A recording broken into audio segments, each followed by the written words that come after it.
दोस्तों, आप सुन रहे हैं आदिवंश की कथा। और इस कथा पर आपने 3 अध्याय सुन लिए हैं और अब हम सुन रहे हैं चौथा अध्याय, जिस पर आदिवंश की कथा बोधिसत्व बाबा साहब अम्बेडकर की कथा से है। तो सुनते हैं। चैनल को सब्सक्राइब कीजिए और लोगों तक पहुंचाते रहिए इस अटूट और निर्मल जानकारी को, और अपने घर परिवार में जरूर सुनाइए पूरी आदिवंश की कथा को। आदिवंश की कथा का यह चौथा अध्याय, धीरज धर सुन लीजिए आदि ज्योति का अध्याय। मुनि बोले, आदिपुत्र बोले, सुनिए। हे आदिवीर संतान, कहूँ कथा उस पुरुष की जो सद्गुण की खान। मन के निर्मित कानूनों पर है पानी, जिसने फेर दिया एकता सूत्र में सूत्र कहे जाने वाले को बांध दिया। आदिवंश का झंडा ले वह लंदन तुरंत सिधाया था, गांधी की कपट पूर्ण नीति रामजय को जा समझाया था। जो रहा झेलता भारत में अन्याय, दलित हो जीवन भर दलितों का सारा प्रयास, वो गांधी सोए थे गारत कर। बाबा साहब ने गांधी की आशा पर पानी फेर दिया, संविधान भारत का रचकर था पूरा अधिकार लिया।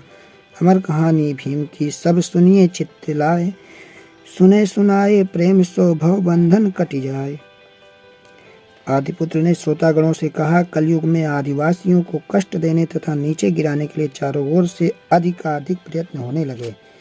उनके लिए पढ़ना लिखना बंद करवा दिया गया। उन्होंने बराबर बैठने नहीं दिया था। यदि वे वेद पुराण की बातें सुन लेते तो उनके कानों में गर्म शीशा भरवा दिया जाता था। यदि वे वेद मंत्रों का जबान से कहते तो जीभ कटवा ली जाती थी। यदि वे इन्हें याद कर लेते तो उन्हें खड़ा खड़ा चिरवा दिया कर 2 फांकों में कर दिया जाता था। शूद्रों के लिए दूसरों की सेवा करना उनका कार्य बताया गया। उन्हें यह भी बताया गया कि ठाकुरों, ब्राह्मणों और वैश्यों की सेवा करने पर उन्हें स्वर्ग मिलेगा। सेवा करने के बदले उन्हें बचा कुचा जूठा खाना, टूटे फूटे बर्तन, फटे पुराने कपड़े दिए जाते। कलयुग में आदिवासियों की यह दशा हो गई थी। आदिवासी यानो शूद्रों के ऊपर उठाने के लिए बाबा साहब भीमराव अम्बेडकर ने महू, इंदौर में एक आदि भारतीय परिवार में 14 अप्रैल 1891 ईस्वी में जन्म लिया। बाबा साहब अपने 14 भाई बहनों में सबसे छोटे 14वें रत्न थे। उनके पिता का नाम रामजी राव तथा माता का नाम भीमाबाई था। उनके माता का नाम, बाबा का नाम मालोजी राव अम्बेडकर था। इनके पिता अंग्रेजी फौज में एक सूबेदार थे। रामजी राव अम्बेडकर ने फौज में रहकर थोड़ा बहुत अंग्रेजी का ज्ञान प्राप्त कर लिया था। वह अपने लड़के को भली भांति पढ़ाना चाहते थे, परंतु ब्राह्मणों के हिंदू धर्म के अनुसार शूद्रों के लिए पढ़ना मना था। ब्राह्मणों के पिता कई स्कूलों में गए। जहाँ जाते थे मास्टर उन्हें शूद्र जाति का जानकर जबरदस्ती स्कूल से बाहर निकाल देते थे। एक स्कूल में एक अंग्रेजी अफसर की मदद से बड़ी मुश्किल में बालक अम्बेडकर का नाम लिखा गया, परंतु वहाँ भी एक बंधन था। बाबा साहब अम्बेडकर को सब लड़कों के बराबर नहीं बैठने दिया जाता था। जब सब लड़के स्कूल के अंदर पहुँच जाते तब उन्हें अंदर जाने दिया जाता। अपने बैठने के लिए उन्हें टाट अपने घर से ले जाना पड़ता था, जबकि अन्य लड़कों को टाट वहीं स्कूल से मिलता था। एक बार बालक अम्बेडकर को प्यास लगी लेकिन उन्हें पानी नहीं पिलाया गया। बड़ी दूर पर जब उन्होंने दूसरे आदमी ने नल की टोटी खोली तब बाबा साहब ने प्यास बुझाई। अधिकतर उन्हें प्यासा ही रह जाना पड़ता तो वे गरीबों की तरह एक लंगोटी बांधकर स्कूल जाते थे। एक बार बाबा साहब अम्बेडकर अपने बड़े भाई के साथ अपने पिता से मिलने जा रहे थे। उनके पिता दूर नौकरी पे थे। रेलवे स्टेशन पर पहुंचते पहुंचते दिन थोड़ा ही रह गया। उस स्टेशन में उन्हें पैदल जाना था। बाबा साहब ने रात को स्टेशन पर रुकना चाहा, परंतु जब स्टेशन मास्टर ने यह जाना कि वे शूद्र हैं तो उन्होंने उसे वहां रुकने नहीं दिया। बड़ी मुश्किल से एक बैलगाड़ी वाला तिगुना किराया लेकर उन्हें भेजने गया। रास्ते में रात हो गई। गाड़ी वाले ने गाड़ी रोक दी। पास की चरही में उसने बैलों को पानी पिलाया। बाबा साहब भी घर से भोजन बांध लाए थे। दोनों भाइयों ने खाना खाया। जब चरही पे पानी पीने गए तब गाड़ी वाले ने उन्हें पानी नहीं पीने दिया और कहा, तुम शूद्र हो, चरही छूत हो जाएगी। पास के एक दुकानदार ने भी पानी नहीं पिलाया। रात भर दोनों भाइयों को प्यासा रह जाना पड़ा। सुबह जब यह घटना उन्होंने पिताजी से बताई तो वह रो पड़े। थोड़े ही उम्र में बाबा साहब अपने माता पिता का देहावसान हो गया। वो पढ़ने में सबसे आगे थे। उनकी तीव्र बुद्धि से बड़े बड़ों को पल भर में हरा देते थे। विद्वता के कारण ही उन्होंने अमेरिका, इंग्लैंड, जर्मनी तथा अन्य देशों में जाकर विद्या पढ़ी। जिस समय वे अमेरिका से वापस आए उस समय से उन्होंने गरीबों की सेवा प्रारंभ कर दी। उसी समय दक्षिण भारत में अचानक भीषण अकाल पड़ गया। शूद्र, नर नारी, बच्चे भूखे प्यासे मरने लगे। उन्हें कुओं से पानी नहीं लेने दिया जाता था। मनुष्य मनुष्य को खा जाने को तैयार था। कुछ लोग मिलकर बाबा साहब के पास आए और अपने अकाल की दर्दनाक दशा तथा उच्च जाति वालों के अत्याचार को बताया। गरीबों के नेता डॉक्टर अंबेडकर ने अपने अकाल अपने सामने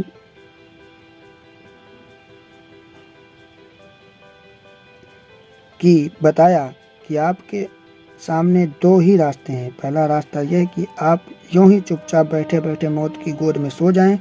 दूसरा रास्ता यह है कि पानी लेने के लिए संघर्ष करें, पानी लेने की हिम्मत करें। जीने के लिए जान देनी पड़ेगी। लोगों ने दूसरा रास्ता ही चुना। भारत में महाद में चौदार नाम के मीठे पानी का एक तालाब था, जिसका पानी ऊंची जाति के लोग पीते थे, परंतु अछूतों के लिए उनका पानी लेना मना था। डॉक्टर अंबेडकर ने उसी तालाब से अकाल के समय पीने के लिए पानी लेने की तैयारी की। बाजारों में डुग्गी पिटवा दी।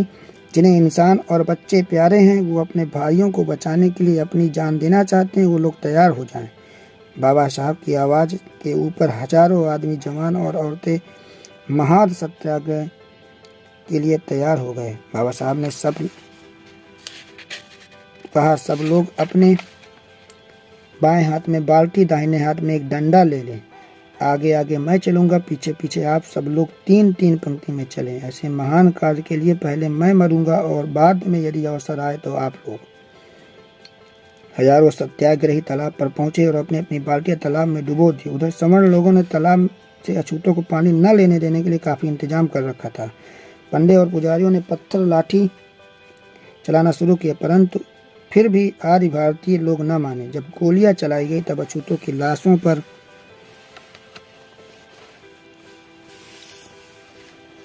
लाशें गिरने लगी, परंतु कोई भी आदिवासी पीछे नहीं हटा। गोलियों के सामने सीने खोलकर हजारों स्त्री पुरुषों पानी पीने के लिए अपनी जान बचा दी, जान की बाजी लगा दी। बाबा साहब भी बुरी तरह घायल हो गए, परंतु बाबा साहब शूद्रों को अधिकार दिलाने के लिए जीवित रहे। वह अपने घायल साथियों सहित ठीक हो गए। जब उन्होंने मुकदमे द्वारा कानून की शरण लेकर उस तालाब पे अछूतों को पानी पीने का अधिकार दिलाया, बाबा साहब अम्बेडकर जहाँ भी जाते थे भारत के गरीब, शोषितों और अछूतों की बात पहले करते थे। गोलमेज कॉन्फ्रेंस लंदन में उन्होंने कहा था, अछूत हिंदुओं से भिन्न है। उन्हें सामाजिक, राजनैतिक, धार्मिक किसी प्रकार के हिंदुओं के समान अधिकार नहीं है।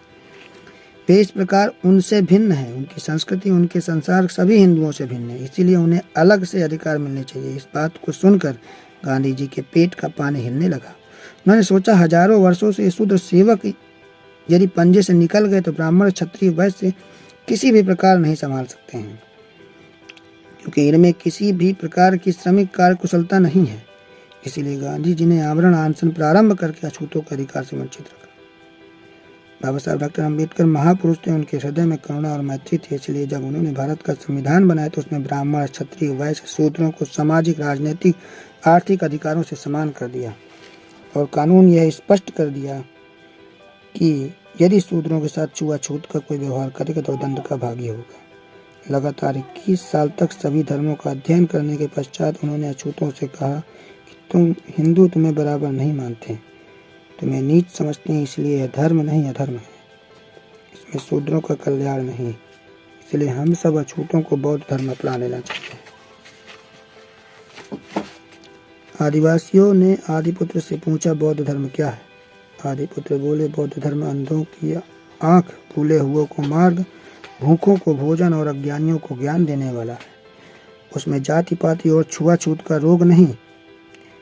सब भाई भाई के समान रहते हैं, बराबरी का व्यवहार करते हैं। इसलिए डॉक्टर अंबेडकर ने हिंदू धर्म को छोड़कर अपने लाखों साथियों सहित 14 अक्टूबर 1956 विजयदशमी के दिन बौद्ध धर्म ग्रहण कर प्रसन्न हो गए। हिंदू धर्म के नरक से निकल पड़े हर्षाए, कई लाख संग शिष्य थे जो बस बौद्ध कहाए। अब वे घूम फिर अछूतों, गरीबों को उपदेश देने लगे। 5 दिसंबर 1956 को बाबा साहब डॉक्टर अम्बेडकर ने राज्यसभा में भाषण किया। यह उनका आखिरी भाषण था। 6 दिसंबर 1956 को सवेरे देखा गया तो बाबा साहब गरीबों के बीच से उठ चुके थे।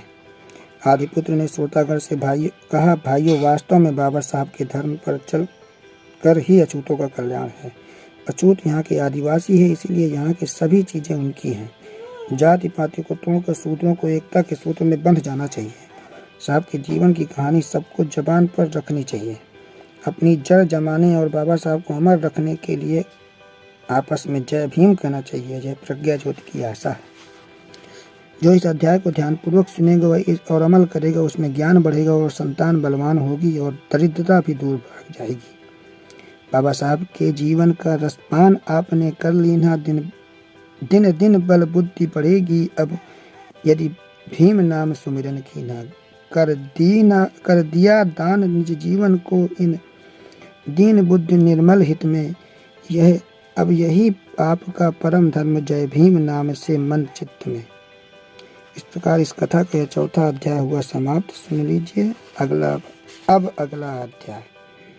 बाबा साहब अम्बेडकर की जय, गरीबों की त्राता की जय, संविधान निर्माता की जय, संत शिरोमणि की जय, संत समाज की जय। इस प्रकार से चौथा अध्याय समाप्त हुआ और जल्द ही 5वां अध्याय लोक मंगल धर्म की कथा में हम सभी लोग मिलेंगे। तब तक के लिए धन्यवाद। बने रहिए चैनल में और सुनते रहिए आदिवंश की कथा। आप सुन रहे हैं हमारे साथ।